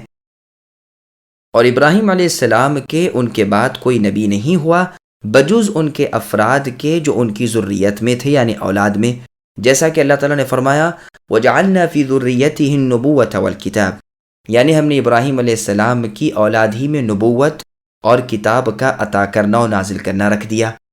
اور اللہ نے فرمایا وَلَقَدْ أَرْسَلْنَا نُوحًا وَإِبْرَاهِيمَ وَجَعَلْنَا فِي ذُرِّيَّتِهِمَا النُّبُوَّةَ وَالْكِتَابَ، یعنی ہم نے نوح کو بھیجا اور ان کے بعد ابراہیم علیہ السلام کو، اور انہی کی اولاد میں ہم نے نبوت اور کتاب رکھی۔ اور یہ بھی فرمایا کہ نبیوں میں سے یہ بھی ہیں جن پر انعام الہی ہوا، آدم علیہ السلام کی اولاد میں سے، اور جنہیں ہم نے نوح کے ساتھ کشتی میں لے لیا تھا، اور ابراہیم اور اسرائیل یعنی یعقوب علیہ السلام جو آپ کے پوترے ہیں ان کی اولاد میں سے، اور جنہیں ہم نے ہدایت کی تھی اور پسند کر لیا تھا۔ ان کے سامنے جب آیات الہی پڑھی جاتی ہیں تو روتے اور گڑ گڑاتے ہوئے سجدے میں گر جاتے ہیں۔ اس آیت کریمہ میں وَمِن ذُرِّيَّتِهِ سے مطلب یہ ہے کہ ہم نے ابراہیم کی اولاد کو بھی ہدایت دی، یعنی داؤد اور سلیمان کو بھی۔ یعنی اگر ذریت کی ضمیر کو نوح علیہ السلام کی طرف پھیریں کہ قریب تر نوح کا لفظ ہی ہے اور ضمیر اقرب کی طرف ہی جاتی ہے، تو یہ بات تو صاف ہے، کوئی اشکال نہیں۔ ابن جریر رحمہ اللہ نے بھی اسی کو اختیار کیا ہے، لیکن اگر ضمیر ابراہیم علیہ السلام کی طرف پھیریں کہ سیاق کلام ایسا ہی ہے تو یہ تو بہت اچھا ہے، لیکن اشکال یہ ہے کہ ابراہیم علیہ السلام کی اولاد کے سلسلے میں لوط علیہ السلام کا لفظ بھی آیا ہے، اور لوط علیہ السلام ابراہیم علیہ السلام کی اولاد میں سے نہیں ہے بلکہ ان کے بھائی ہارون ابن آزر کے بیٹے ہیں۔ کیا عجب کہ غلبہ اور اکثریت کے طور پر ان کی ذریت کے ضمن میں ذکر کر دیا گیا ہو، جیسا کہ اللہ تعالیٰ کے اس قول میں بھی ہے ام کنتم شہداء اذ حضر یعقوب الموت۔ یہاں آبا یعقوب علیہ السلام کے سلسلے میں اسماعیل علیہ السلام کا بھی نام آ گیا، حالانکہ اسماعیل علیہ السلام تو ان کے چچا تھے۔ یہ سلسلہ کلام میں غلبہ اور اکثریت کی بنا پر ہوا۔ اور اسی طرح کی دوسری آیت میں اللہ کا فرمان ہے فَسَجَدَ الْمَلَائِكَةُ كُلُّهُمْ أَجْمَعُونَ إِلَّا إِبْلِيسَ، جہاں ملائکہ کو اللہ تعالیٰ نے سجدے کا حکم دیا اور مخالفت کی مذمت کی گئی، وہاں ابلیس کو بنا بر غلبہ ملائکہ میں شامل قرار دے کر استثناء کیا گیا، کیونکہ وہ ملائکہ کے ساتھ تشابہ رکھتا تھا، ورنہ تو ملک یعنی فرشتہ نہیں تھا، جنوں میں سے تھا۔ اس کی طبیعت نار تھی یعنی آگ والی، اور فرشتوں کی طبیعت نور تھی، نیز اس لیے کہ عیسیٰ علیہ السلام کو ذریت ابراہیم یا نوح علیہ السلام کے سلسلے میں لایا گیا ہے، گویا انہیں بھی ابراہیم علیہ السلام کی نسل میں کہا گیا، اس دلیل کی بنا پر کہ بیٹی کی اولاد بھی آدمی کی نسل ہی میں سے سمجھی جاتی ہے۔ اب اگر عیسیٰ علیہ السلام کو ابراہیم علیہ السلام سے کوئی تعلق ہے تو صرف اس بنا پر کہ ان کی ماں مریم علیہ السلام ابراہیم علیہ السلام کی نسل سے تھیں، ورنہ عیسیٰ علیہ السلام کے تو باپ تھے ہی نہیں۔ کہتے ہیں کہ حجاج بن یوسف الثقفی نے یحییٰ ابن عمر سے کہا کہ میں نے سنا ہے تم کہتے ہو کہ حسن اور حسین نبی صلی اللہ علیہ وسلم کی ذریت میں سے ہیں، حالانکہ وہ علی اور ابو طالب کی ذریت سے ہیں، اور پھر یہ بھی دعویٰ کرتے ہو کہ اس کا ثبوت قرآن سے ہے۔ میں نے قرآن کو اول سے آخر تک پڑھ کر کہیں اس کو نہ پایا۔ تو ابن یعمر نے کہا کہ کیا تم نے سورہ انعام میں نہیں پڑھا کہ وَمِن ذُرِّيَّتِهِ داؤد وسلیمان، حتیٰ کہ وہ یحییٰ اور عیسیٰ تک پڑھتے چلے گئے؟ کہا کہ ہاں پڑھا ہے۔ کہا کہ عیسیٰ علیہ السلام کو ذریت ابراہیم علیہ السلام میں بتایا گیا ہے، اور حالانکہ وہ باپ نہیں رکھتے تھے، صرف بیٹی کے تعلق سے ذریت میں قرار دیا گیا، تو پھر بیٹی کے تعلق سے حسن اور حسین نبی صلی اللہ علیہ وسلم کی ذریت میں کیوں نہ ہو؟ حجاج نے کہا تم ٹھیک کہتے ہو۔ اسی لیے جب کوئی آدمی اپنی میراث کو اپنی ذریت کے نام پر وصیت کرتا ہے یا وقف یا ہبہ کرتا ہے تو اس ذریت میں اولاد بنات یعنی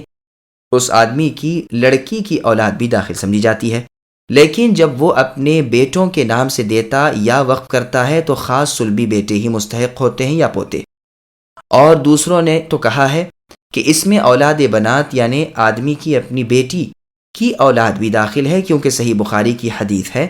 کہ رسول اللہ صلی اللہ علیہ وسلم نے حسن ابن علی رضی اللہ عنہما کے بارے میں فرمایا، جو رسول اللہ کے نواسے ہیں،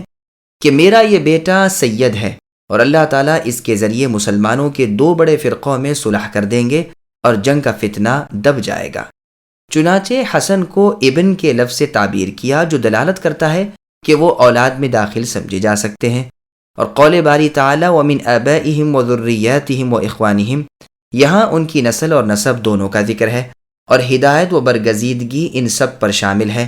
اسی لیے فرمایا وَاجْتَبَيْنَاهُمْ وَهَدَيْنَاهُمْ إِلَىٰ صِرَاطٍ مستقیم، یعنی ہم نے ان کو چن لیا اور صراط مستقیم کی ہدایت کی۔ پھر فرمایا ذالک ھدی اللہ یہدی بہ من یشاء من عبادہ، یعنی یہ بات ان کو اللہ تعالیٰ کی توفیق اور اللہ کی ہدایت کے سبب حاصل ہوئی ہے۔ شرک ایک انتہائی گھناؤنا گناہ ہے۔ اللہ کا فرمان وَلَوْ أَشْرَكُوا لَحَبِطَ عَنْهُمْ مَا كَانُوا يَعْمَلُونَ، یعنی اگر یہ تمام انبیاء بفرض محال شرک کریں گے تو ان کے سارے اعمال نیک سلب کر لیے جائیں گے۔ یہاں یہ بتانا مقصود ہے کہ امر شرک کس قدر سخت ہے اور اس کی برائی کی اہمیت کتنی زبردست ہے، جیسا کہ اللہ تعالیٰ کا فرمان ہے وَلَقَدْ أُوحِيَ إِلَيْكَ وَإِلَى الَّذِينَ مِن قَبْلِكَ لَئِنْ أَشْرَكْتَ لَيَحْبَطَنَّ عَمَلُكَ، یعنی بلا شبہ اے نبی ہم نے آپ کی طرف بھی وحی کی ہے اور آپ سے پہلے کے تمام رسولوں اور نبیوں کی جانب بھی اس بات کی وحی کی کہ اگر آپ شرک کریں گے تو آپ کے تمام اعمال اکارت ہو جائیں گے۔ یہ جملہ محل شرط میں ہے اور شرط کے لیے یہ ضروری نہیں کہ واقعی ہو، جیسے کہ فرمایا قُلْ إِنْ كَانَ لِلرَّحْمَنِ وَلَدًا، یعنی اگر اللہ کی اولاد ہو تو میں سب سے پہلے ماننے والا بن جاؤں، اور فرمایا لَوْ أَرَدْنَا أَن نَتَّخِذَ لَهْوًا لَاتَّخَذْنَاهُ مِن لَدُنَّا، یعنی اگر کھیل تماشا بنانا ہی چاہتے تو اپنے پاس سے ہی بنا لیتے، اور فرمایا لو اراد اللہ ان یتخذ ولدا، یعنی اگر اللہ تعالیٰ اولاد کا ہی ارادہ کرتے تو اپنی مخلوق میں سے جسے چاہتے چن لیتے، لیکن وہ اس سے پاک ہیں، اکیلے ہیں اور غالب ہیں۔ اور زیر ذکر آیت کریمہ میں ارشاد ہے کہ انہی لوگوں کو ہم نے کتاب اور حکمت اور نبوت دی اور اپنے بندوں پر ان کے سبب نعمت و کرم مبذول فرمایا، پس اگر وہ نبوت کا انکار کریں تو ان اہل مکہ اور قریش پر ہم ایسے لوگوں کو مسلط کر دیں گے جو انکار نہیں کریں گے اور ہمارے شکر گزار بندے ہوں گے۔ اب خواہ وہ غیر قریش عرب و عجم ہوں یا اہل کتاب ہوں، ان پر ہم مہاجرین و انصار کو مسلط کر دیں گے، وہ ہماری کسی بات کا انکار نہیں کرتے اور نہ کوئی بات رد کرتے ہیں، بلکہ قرآن کی سب باتوں پر خواہ وہ آیت محکم ہو یا متشابہ ہو ایمان رکھتے ہیں۔ پھر اپنے رسول محمد صلی اللہ علیہ وسلم سے مخاطب ہو کر اللہ فرماتے ہیں کہ وہ انبیاء مذکور اور ان کے آبا و ذریت و اخوان ایسے لوگ ہیں جن کو اللہ تعالیٰ نے ہدایت فرمائی ہے، تو اب آپ بھی اے نبی انہی کی اقتداء اور اتباع کریں۔ جب رسول کے لیے یہ حکم ہے تو ان کی امت تو ان کے تابع ہے۔ صحیح بخاری میں ابن عباس رضی اللہ عنہما سے سوال کیا گیا کہ کیا سورہ صاد میں سجدہ ہے، تو فرمایا ہاں،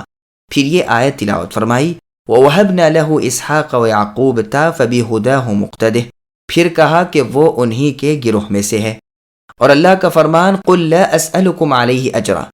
یعنی میں اے میری قوم کے لوگوں تم سے اپنا کوئی حق تبلیغ نہیں مانگتا، مجھے کچھ نہیں چاہیے۔ إِنْ هُوَ إِلَّا ذِكْرَى لِلْعَالَمِينَ، یہ قرآن مجید تو دنیا جہاں والوں کے لیے ایک نصیحت ہے تاکہ گمراہی سے بچ کر ہدایت کو حاصل کر لیں۔ وما قدر الله حق قدره إذ قالوا ما أنزل الله على بشر من شيء قل من أنزل الكتاب الذي جاء به موسى نورا وهدى للناس تجعلونه قراطيس تبدونها وتخفون كثيرا وعلمتم ما لم تعلموا أنتم ولا آباؤكم قل الله ثم ذرهم في خوضهم يلعبون وهذا كتاب أنزلناه مبارك مصدق الذي بين يديه ولتنذر القرى ومن حولها والذين يؤمنون بالآخرة يؤمنون به وهم على صلاتهم يحافظون، اور ان لوگوں نے اللہ تعالیٰ کی جیسی قدر پہچاننا واجب تھی ویسی قدر نہ پہچانی، جس کو یوں کہہ دیا کہ اللہ تعالیٰ نے کسی بشر پر کوئی چیز بھی نازل نہیں کی۔ آپ اے نبی یہ کہیے کہ وہ کتاب کس نے نازل کی ہے جس کو موسیٰ علیہ السلام لائے تھے، جس کی کیفیت یہ ہے کہ وہ نور ہے اور لوگوں کے لیے وہ ہدایت ہے جس کو تم نے متفرق اوراق میں رکھ چھوڑا ہے، جن کو ظاہر کر دیتے ہو اور بہت سی باتوں کو چھپاتے ہو، اور تم کو بہت سی ایسی باتیں تعلیم کی گئی ہیں جن کو تم نہ جانتے تھے اور نہ تمہارے بڑے۔ آپ اے نبی کہہ دیجئے کہ اللہ تعالیٰ نے نازل فرمایا ہے، پھر ان کو ان کے مشغلے میں بےہودگی کے ساتھ لگا رہنے دیجئے۔ اور یہ بھی ایسی ہی کتاب ہے جس کو ہم نے نازل کیا ہے جو بڑی برکت والی ہے، اپنے سے پہلی کتابوں کی تصدیق کرنے والی ہے اور تاکہ آپ مکے والوں کو اور آس پاس والوں کو ڈرائیں، اور جو لوگ آخرت کا یقین رکھتے ہیں ایسے لوگ اس پر ایمان لے آتے ہیں اور وہ اپنی نماز پر مداومت یعنی ہمیشگی رکھتے ہیں۔ سامعین، اب ان آیتوں کی تفسیر سماعت کیجیے۔ آیت کا شان نزول۔ اللہ پاک فرماتے ہیں کہ جب انہوں نے رسول کی تکذیب کی تو اللہ تعالیٰ کا حق تعظیم ادا نہیں کیا۔ چنانچہ طبری میں ہے، عبداللہ بن کثیر رحمہ اللہ کہتے ہیں کہ یہ آیت قریش کے حق میں نازل ہوئی ہے، اور یہ بھی کہا گیا ہے کہ یہود کے بارے میں ہے، یا کہ انہی کے ایک آدمی فنحاس کے بارے میں ہے، یا مالک ابن صیف کے بارے میں۔ ان بے سمجھوں کا قول ہے کہ اللہ تعالیٰ نے کسی انسان پر کتاب نہیں اتاری۔ شان نزول کے بارے میں پہلی بات زیادہ صحیح ہے، اس لیے کہ آیت مکیہ ہے اور یہود تو اس بات کے قائل نہ تھے کہ انسان پر کوئی کتاب نہیں اتری، کیونکہ وہ تورات کے اترنے کے قائل ہیں، اور اہل وطن قریش و عرب محمد صلی اللہ علیہ وسلم کے منکر تھے اس حجت میں کہ رسول اللہ بشر ہیں اور بشر پر کتاب نہیں اترتی، جیسا کہ اللہ نے فرمایا اَكَانَ لِلنَّاسِ عَجَبًا أَنْ أَوْحَيْنَا إِلَى رَجُلٍ مِّنْهُمْ أَنْ أَنذِرِ النَّاسِ، یعنی لوگوں کو تعجب کیوں ہے اگر ہم انہی میں سے کسی پر وحی بھیجیں کہ لوگوں کو کفر سے ڈرائے۔ اور ارشاد ہے وَمَا مَنَعَ النَّاسَ أَن يُؤْمِنُوا إِذْ جَاءَهُمُ الْهُدَىٰ، یعنی جب ان کے پاس ہدایت پہنچی تو ایمان لانے سے جو چیز رکاوٹ بن رہی تھی وہ یہ کہ ان کا کہنا تھا کہ کیا اللہ تعالیٰ نے کسی بشر کو رسول بنا کر بھیجا ہے؟ تو اے نبی صلی اللہ علیہ وسلم کہہ دیجئے کہ فرشتے اگر زمین پر چلتے پھرتے ہوتے تو ہم بھی آسمان سے کسی فرشتے ہی کو رسول بنا کر بھیجتے۔ اب یہاں اللہ پاک فرماتے ہیں کہ انہوں نے اللہ تعالیٰ کی قدر جیسا کہ چاہیے تھی نہیں پہچانی، یعنی کہہ دیا کہ اللہ تعالیٰ نے کسی بشر پر کچھ نازل نہیں کیا ہے۔ اللہ تعالیٰ فرماتے ہیں کہ کہہ دیجئے کہ کس نے کتاب اتاری تھی موسیٰ پر جو لوگوں پر نور اور ہدایت ثابت ہوئی۔ موسیٰ علیہ السلام کی پیش کی ہوئی کتاب تورات کس کی نازل کی ہوئی تھی؟ تم اور ہر کوئی یہ جانتا ہے کہ موسیٰ ابن عمران علیہ السلام کی کتاب اللہ کی نازل کردہ تھی، جس سے لوگ کشف و مشکلات میں روشنی پاتے تھے اور شبہات کی تاریکیوں میں سیدھی راہ کو ڈھونڈ لیتے تھے۔ پھر فرمایا کہ تم تو تورات کو ورق ورق بنا کر لکھتے ہو، لیکن اس میں تحریف لکھتے ہوئے تحریف و تبدیلی بھی اپنی طرف سے کرتے جاتے ہو، اور کہتے یہ ہو کہ یہ بھی اللہ ہی کی آیت ہے۔ اسی لیے فرمایا کہ کچھ تو حقیقی آیتوں کو ظاہر کر دیتے ہو اور اکثر کو چھپا دیتے ہو۔ اور اللہ تعالیٰ کا قول کہ تم نے وہ کچھ جان لیا جس کو نہ تم جانتے تھے نہ تمہارے اسلاف، یعنی کس نے اتارا اس قرآن کو جس نے تم کو ساری گزشتہ خبریں بتا دیں اور ہونے والی باتوں کی پیش گوئی کر دی، جس کو نہ تم جانتے تھے نہ تمہارے باپ دادا۔ قتادہ رحمہ اللہ کہتے ہیں کہ اس سے مراد مشرکین عرب ہیں، اور مجاہد رحمہ اللہ کہتے ہیں کہ مسلمان مراد ہیں۔ اب اللہ تعالیٰ کا قول ہے کہ اس سوال کے جواب میں تم آپ ہی جواب دے دو کہ اللہ ہی نے نازل فرمایا، اور وہ جس کو ابن عباس رضی اللہ عنہما نے کہا ہے وہ اس کلمے کی تفسیر میں متعین ہے۔ ایسا نہیں جیسا کہ بعض متأخرین نے کہا ہے کہ قل اللہ کے معنی یہ ہیں کہ تمہارا یہ خطاب ان کے لیے نہیں ہے سوائے اس کے کہ یہ کلمہ صرف ایک کلمہ یعنی لفظ اللہ ہے، اور اس سے یہ لازم آئے گا کہ ایک مفرد کلمہ بھی جملہ ہو سکتا ہے جو غیر مرکب ہو، لیکن کلمہ مفردہ کا لانا لغت عرب میں غیر مفید سمجھا گیا ہے اور اس پر سکوت نہیں ہو سکتا۔ اور قول باری تعالیٰ ہے کہ انہیں ضلالت و جہل میں بھٹکنے دو حتیٰ کہ موت کے سبب ان کی یقین کی آنکھیں کھل جائیں اور آخر کار وہ اللہ کو جان لیں۔ قرآن اور صاحب قرآن یعنی محمد صلی اللہ علیہ وسلم کی شان۔ اور قول باری ہے کہ یہ قرآن مبارک ہے اور تورات و انجیل کی تصدیق کرنے والا ہے، اور تاکہ تم اس کے ذریعے مکہ اور اس کے اطراف میں رہنے والے قبائل عرب کو اور عرب و عجم کے بنی آدم کو کفر و شرک کے برے نتیجے سے ڈرا سکو، جیسا کہ ایک دوسری آیت میں اللہ نے فرمایا قُلْ يَا أَيُّهَا النَّاسُ إِنِّي رَسُولُ اللَّهِ إِلَيْكُمْ جَمِيعًا، یعنی اے نبی کہہ دیجئے کہ اے لوگو میں تم سارے انسانوں کی طرف اللہ کا رسول بن کر آیا ہوں تاکہ تنبیہ کر سکوں اور انہیں بھی جن تک میرا پیغام پہنچے۔ اور اللہ نے فرمایا کہ جو لوگ کفر کریں گے ان کے لیے دوزخ کا وعدہ ہے، اور فرمایا تبارک الذی نزل الفرقان علی عبدہ لیکون للعالمین نذیرا، مبارک ہے وہ اللہ کی ذات جنہوں نے قرآن کو اپنے بندے رسول محمد صلی اللہ علیہ وسلم پر اتارا تاکہ ساری دنیا جہاں کے لیے وہ ڈرانے والے بنے۔ اور فرمایا وَقُلِ الَّذِينَ أُوتُوا الْكِتَابَ وَالْأُمِّيِّينَ أَسْلَمْتُمْ فَإِنْ أَسْلَمُوا فَقَدِ اهْتَدَوْا وَإِنْ تَوَلَّوْا فَإِنَّمَا عَلَيْكَ الْبَلَاغُ وَاللَّهُ بَصِيرٌ بِالْعِبَادِ۔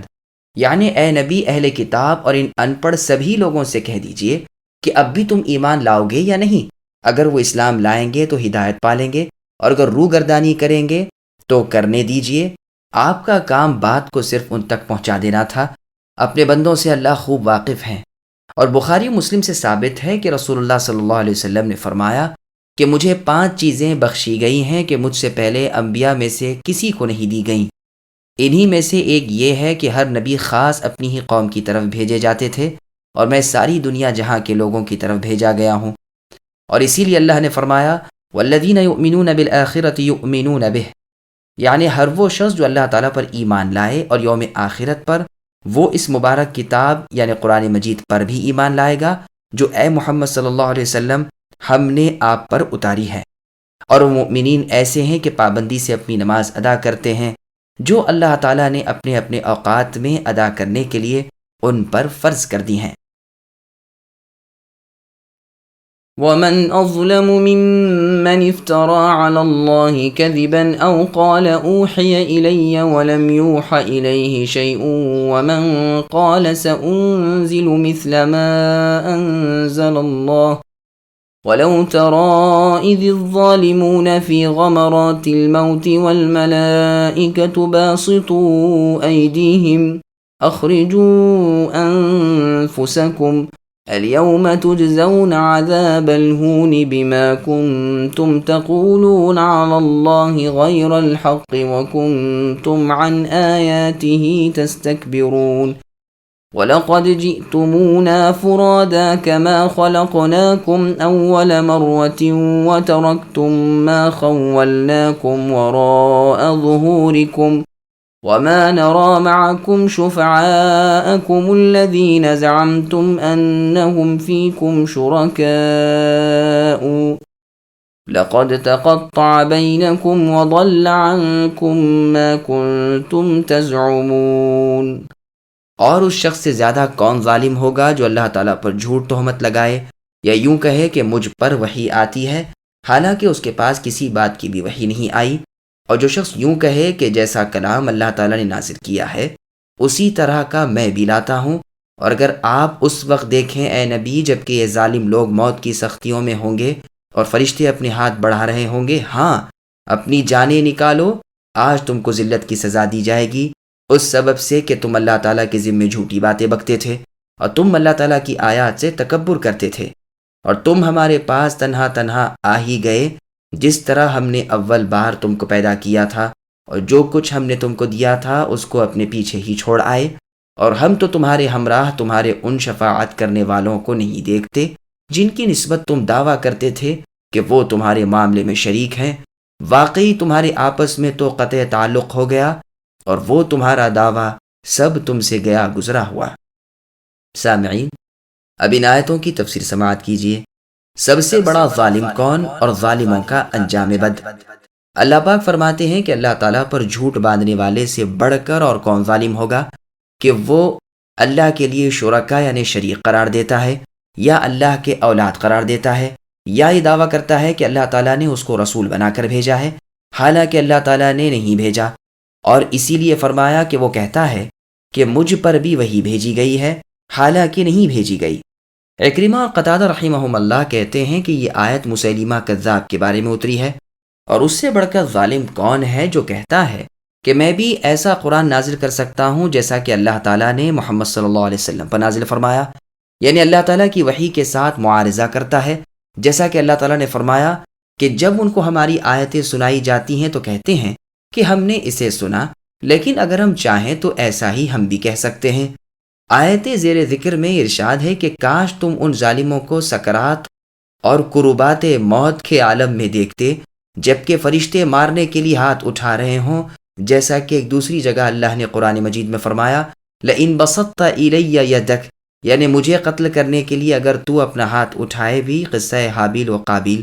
اور فرمایا یبسطوا الیکم ایدیہم والسنتہم بالسوء، یعنی وہ کفار و مشرکین اے مسلمانوں اپنے ہاتھ اپنی زبانیں تمہاری طرف دراز کرتے ہیں تاکہ تم کو مضرت یعنی نقصان پہنچائے اور برا بھلا کہیں۔ ضحاک و ابو صالح کہتے ہیں کہ عذاب کے لیے ہاتھ اٹھانا مراد ہے، جیسا کہ اللہ نے فرمایا کاش کہ تم دیکھتے کہ مرنے والے کافروں کو ملائکہ ان کے چہروں اور پیٹھوں پر بوقت مرگ یعنی عین موت کے وقت مار رہے ہیں، اور اسی لیے فرمایا والملائکۃ باسطوا ایدیہم، تاکہ ان کے جسموں سے ان کی روحوں کو نکال لیں۔ وہ فرشتے ان کافروں سے کہیں گے کہ اپنی روحوں کو باہر نکالو۔ کافروں کا جب وقت مرگ یعنی موت کا وقت قریب آئے گا تو فرشتے ان کو خبریں دیں گے عذاب و نکال کی، بیڑیوں، دوزخ اور حمیم یعنی کھولتے ہوئے پانی کی، اور رحمان کے غصے کی، تو ان کی روح ان کے جسم میں پھرنے لگے گی، نکلنے سے انکار کرے گی، تو فرشتے ان کو مارنے لگیں گے حتیٰ کہ روحیں نکل جائیں، اور کہیں گے کہ اپنی روحیں نکال پھینکو، آج تم کو بڑا ذلیل عذاب دیا جائے گا، اس سزا میں کہ کیسے کیسے بہتان اللہ تعالیٰ پر تراشا کرتے تھے۔ مؤمن اور کافر کے وقت مرگ یعنی موت کے وقت سے متعلق بہت سی احادیث وارد ہوئی ہیں۔ قول باری تعالیٰ ہے کہ اللہ تعالیٰ نے مؤمنین کو دنیا و آخرت کی زندگی میں قول ثابت کے ذریعے ثابت و قائم رکھا ہے۔ ابن مردویہ نے یہاں ایک بہت طویل حدیث سند غریب سے ذکر کی ہے جو ابن عباس رضی اللہ عنہما سے مروی بتائی گئی ہے۔ ارشاد باری ہے تم ہمارے پاس ایسے فردن فردن یعنی اکیلے اکیلے تنہا تنہا آؤ گے یعنی بروز قیامت جیسے خلق اول میں پیدا کیے جاتے ہو، یعنی پہلی مرتبہ جس طرح تنہا اس دنیا میں آئے، اور یہ بات ان سے معاد میں یعنی قیامت کے دن فرمائی جائے گی، جیسا کہ فرمایا کہ وہ اپنے رب کے سامنے صف بصف پیش کیے جائیں گے اور اسی کیفیت میں آئیں گے جیسے کہ پہلے خلق کے وقت تھے، یعنی جیسا پیدا کیا تھا ویسے ہی اٹھائے جائیں گے، اور تم اس بات کا انکار کرتے تھے اور اس یوم قیامت کو دور سمجھتے تھے۔ اور فرمایا کہ دنیا میں تم نے جو مال و متاع جمع کر رکھا تھا اس کو اپنے پیچھے یعنی دنیا ہی میں چھوڑاؤ گے۔ صحیح مسلم میں حدیث ہے کہ نبی صلی اللہ علیہ وسلم نے فرمایا کہ ابن آدم کہتا ہے کہ میرا مال، لیکن تیرا مال تو صرف اتنا ہی تھا جتنا کہ تو نے کھایا اور فنا کر دیا، پہنا اور پرانا کر دیا، یا دوسروں کو دیا اور گویا باقی رکھ لیا۔ اس کے سوا تیری ساری دولت دوسروں کے لیے ہے، یعنی تیرے پیچھے تیرے ورثے میں اس کو تقسیم کر دیا جائے گا۔ اللہ پاک ابن آدم سے پوچھیں گے کہاں جمع کر رکھا ہے؟ تو کہے گا اے میرے رب جمع کیا اور بڑھا کر وہیں چھوڑ آیا۔ پھر اللہ نے فرمایا کہ اس دن کے لیے کیا آگے بھیجا؟ بنی آدم دیکھے گا کہ کچھ بھی نہیں بھیجا۔ پھر اللہ فرمائیں گے کہ تیرے وہ سفارشی کہاں ہیں جن کو تو سمجھتا تھا کہ وہ میرے ساتھ شریک ہیں، اب وہ کیوں شفاعت نہیں کرتے؟ یہ اس کو ملامت اور سرزنش کی جا رہی ہے کیونکہ وہ دنیا میں اوثان و اصنام کو پوجتا تھا، اور اولیاء، اصفیاء، ملائکہ، جن، شیاطین، بزرگان دین، اپنے پیر، مرشد، سجادہ نجین کے بارے میں یہ سمجھتا تھا کہ وہ اس کی زندگی دنیا اور حیات آخرت میں فائدہ بخش ہوں گے۔ قیامت کے روز تو سارے تعلقات ٹوٹ جائیں گے، گمراہی ختم ہو جائے گی۔ بتوں اور اللہ تعالیٰ کے ساتھ جن جن کو شریک کر کے لوگ ان کی عبادت کرتے رہے اور انہیں سفارشی سمجھتے رہے، ان کا راج جاتا رہے گا، اور اللہ پاک انسانوں سے خطاب کریں گے کہ تمہارے وہ بت اور وہ معبودان باطلہ جن کو تم اللہ کے ہاں اپنا سفارشی سمجھ رہے تھے اور جن کی عبادت دنیا میں کرتے تھے،